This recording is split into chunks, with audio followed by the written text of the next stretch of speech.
Raw, SmackDown. Obviously, we talked a little bit about Carmella becoming. Actually, we didn't really talk about Carmella becoming the women's champion. I thought the whole thing with the Iconics coming out, beating her up, although the crowd kind of gave it away, because I actually wasn't thinking about that when I was watching SmackDown. Crowd gave it away. Carmella came out. I was excited when she won the match. You know, she's deserved it for a while. Maybe not necessarily to take it from Charlotte, but man, did she really shove it in her face after the match, which I think this whatever this ends up being between Charlotte and Carmella will be heated for a while. I do think it's kind of it's fantastic because we know what everybody was thinking. We were thinking she was going to give credit to James Ellsworth for giving her that Money in the Bank briefcase. And you think James Ellsworth's coming back will help her cheat during that match? I pray to God James Ellsworth's coming back, that was the best part of her character. Yeah, there's no way I think they have her lose the title to Charlotte, right? No, well... She's not just going to lose it right back. I think Ellsworth's going to come and screw the whole match over. Well, Ellsworth, I don't know. I mean, looks like he's doing fine with NWA Wrestling. He's got his own feud, and he's going after the title, Nick Aldis. For his sake, and I know he's married. For his sake. I know he's married, but who the hell wouldn't want to walk around with Carmella every single show? He's not married. He's got kids. He's got a kid, but he's not married. Ooh! And Carmella and Big Cass aren't together anymore. Well, right? Big Cass may be going to SmackDown. So I thought Carmella's going over to Raw. No, I'm just kidding. No, well, I thought that Big Cass isn't coming to WWE due to his affiliation with Enzo Amore. You know, I heard he got a name change, like a trademark name change. What's his name? His real Colin Cassidy. Colin Cassidy. So he's gonna call mind that. And I'm not happy with that, just due to the fact that Big Cass sounded much like Colin Cassidy. Like, come on, like, what are you gonna call him? Big Colin? Like Big C? Big C? Double C. That was already a name. That was already a name. That was a TV show. C-Note. C-Note. Well, that's actually pretty. C squared. Well, that's from Fresh Prince. We had B squared with John Cena back in the day. No, C-Note's from Fresh Prince. I'm not sure you remember. Say it again. I'm not sure you remember the name C-Note from Fresh Prince when Carlton went all gangbanger in Compton with. I remember that. That was pretty funny. Yeah. But yeah, getting back to the point, Carmella, it's gonna be interesting to see how they book her because the Raw after Mania, they're always there, or the SmackDown after Mania, the Raw after Mania, they're always gonna have the elite crowds. But next week, booking is very important for Carmella.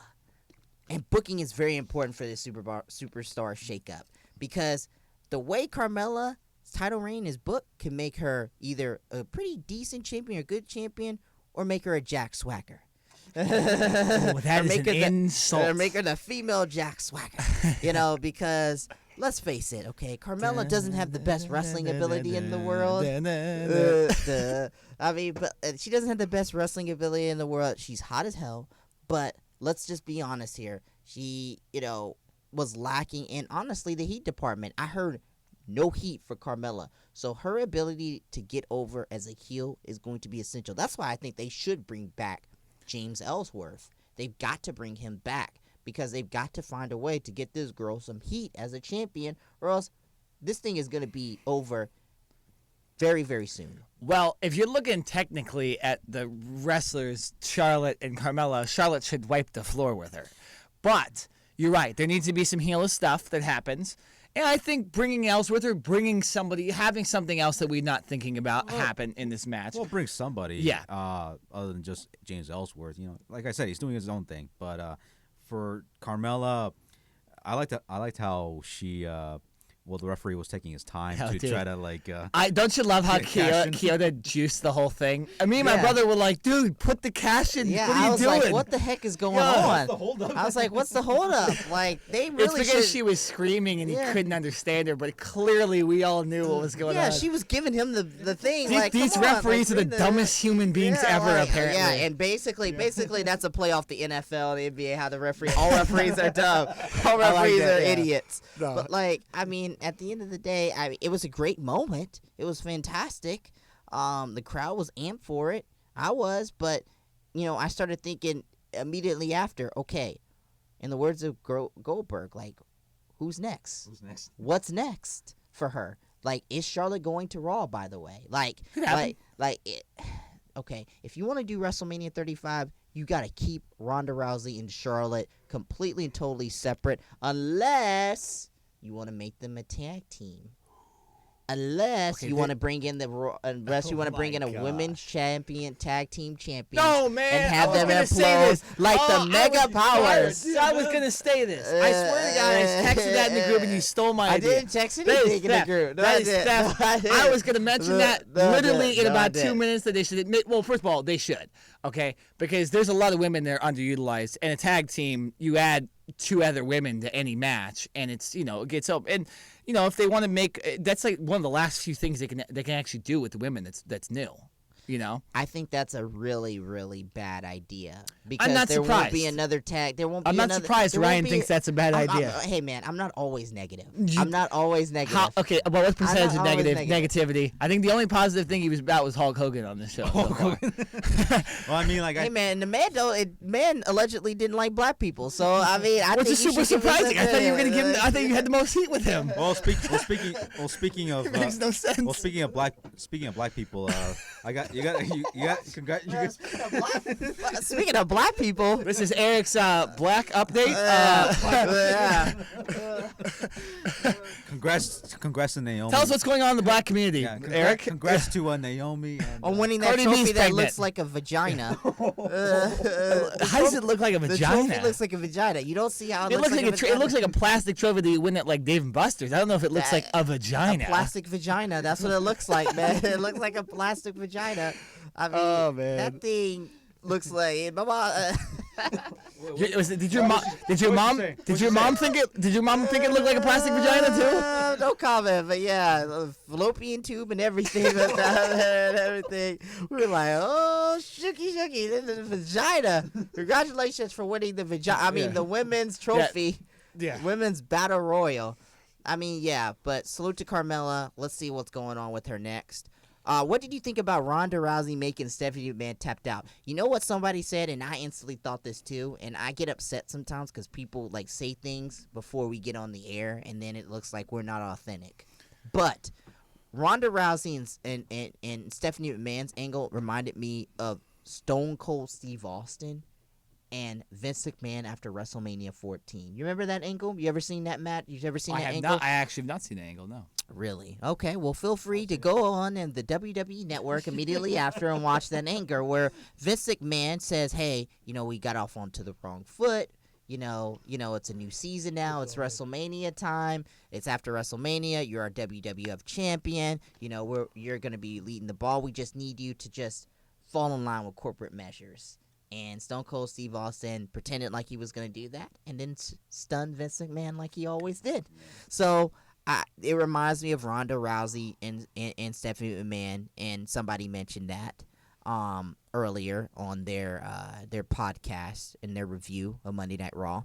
And I think Ronda Rousey was handled perfectly.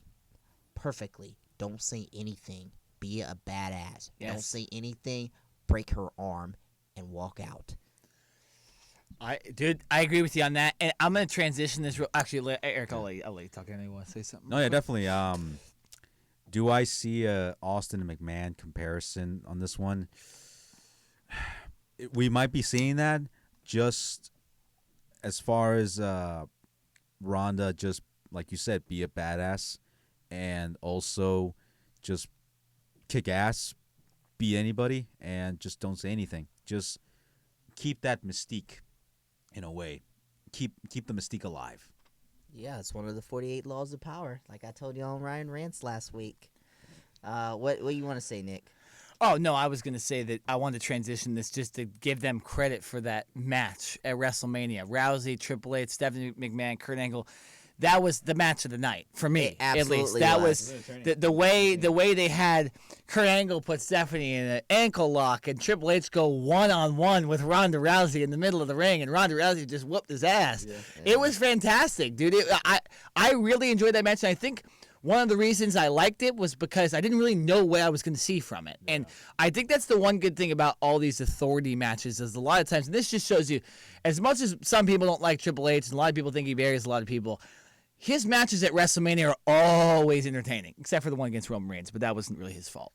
But I just think man, they just did such a good job. And then they tied it all into Monday Night Raw, and it wasn't this big segment where they took up an hour worth of the show. It was just Ronda Rousey did her thing, broke her arm, and that's all we saw. You know? And you can tell by Dana's face, because Dana White was there in attendance. You guys saw that? Yeah, yeah, absolutely. Yeah, he was there. It looked like he had a lot of fun, and he was clapping, and I think that was like his first event since he was a kid. Yeah, that's what he said. Oh, he can't. He has to admit that it's entertaining.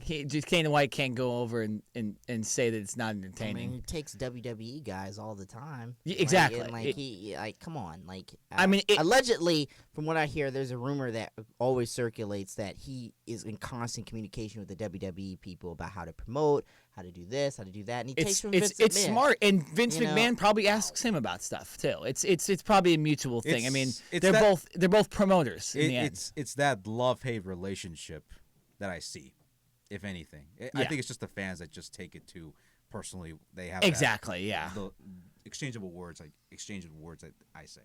It's a symbiotic relationship. Yeah. You help me, I help you. We both benefit off of it. Exactly. You know, that's why Brock Lesnar's going back to the UFC, and then he'll show up at SummerSlam and all that stuff. That's why he can do that. I mean, I think Raw was a good show.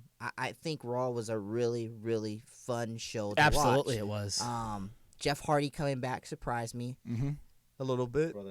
Brother Nero. I think he should go over to SmackDown. He could. I think I really, you know who I really want to see on SmackDown Live? I want to see a few people. I want to see Samoa Joe. I want to see Braun Strowman. And I want to see Finn Balor. Okay, how about And I'm very pissed off, by the way, Finn Balor didn't do the Demon at WrestleMania. Wasn't gonna happen. Made no sense, Ryan. I don't know why you did that. Well, it made no sense that you have Finn Balor for everyone in the LGBT community. Not that I'm against it, but not that I have any homophobic vibes or anything. But I'm just saying there should not be a whole bunch of LGBT people coming out like when you could have the Demon come out. It just doesn't make sense. Hot take. Also, by the way, I heard allegedly Stephanie McMahon wants to make him gay on TV. This changed the whole thing. Is Kathy Kelly okay with it? Yeah. Kathy Kelly doesn't have to be okay with it. Kathy Kelly doesn't have to be okay with it, but it would be terrible because, we all know he's dating one of the hottest women, out there. Two things. Kelly. And he's an incredibly good-looking dude. Two things. It's like, what the heck, man? Two things. One, I agree with you on that. And I also believe... Agree with me on what? That they shouldn't have done the whole LGBT. Like, it made no sense. It came out of nowhere. It was clearly a spot just to make WWE look good, right? Because Stephanie McMahon says, it helps the brand. It does, but to wrestling fans, when you do that and then you have Triple H kick Ronda Rousey in the stomach and put him in between his legs, go for a pedigree, and you have Stephanie put in an ankle lock, and then you got midgets in pancake suits come out next. I told you they were Nobody remembers the LGBTQ stuff. Nobody cared. Nobody cared. And then the second thing was, if Samoa Joe goes to SmackDown, is there a chance that Roman Reigns possibly goes to SmackDown and they carry this rivalry over to... No. It could happen. If you switch Daniel Bryan to Raw, you'd almost have to switch Roman Reigns over to SmackDown. But Seth Rollins isn't going over. I don't know. I mean, it looks like the WWE wants to protect Roman Reigns as much as possible, so they're probably going to keep him on Raw. And Daniel Bryan, since he's been having, that leaves with Kevin Owens and Sami Zayn. Will they continue the rivalry with Daniel Bryan, or will Kevin Owens and Sami Zayn after Monday night? They're going to go to TNA since Kurt Angle mentioned that. God, that was such a great... That was so unexpected. God. My brother and I popped so hard when we were watching. TNA man. Which was awesome. That was great. I think that's the first time they've ever mentioned them on TV. I remember they mentioned them. No, that's stupid. Caval.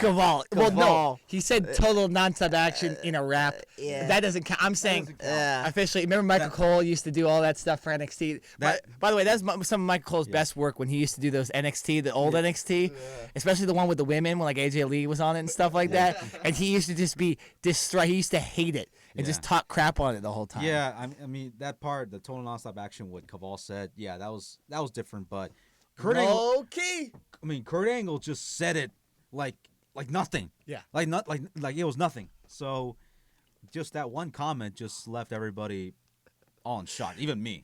Well, if you're gonna do it, why not do it the Raw after Mania, where everybody knows what you're Oh talking my about? goodness, dude. Everybody and your mom knows about it. Like, come on, dude. Well, I mean, Like, I can't even I can't name one person on TNA right now.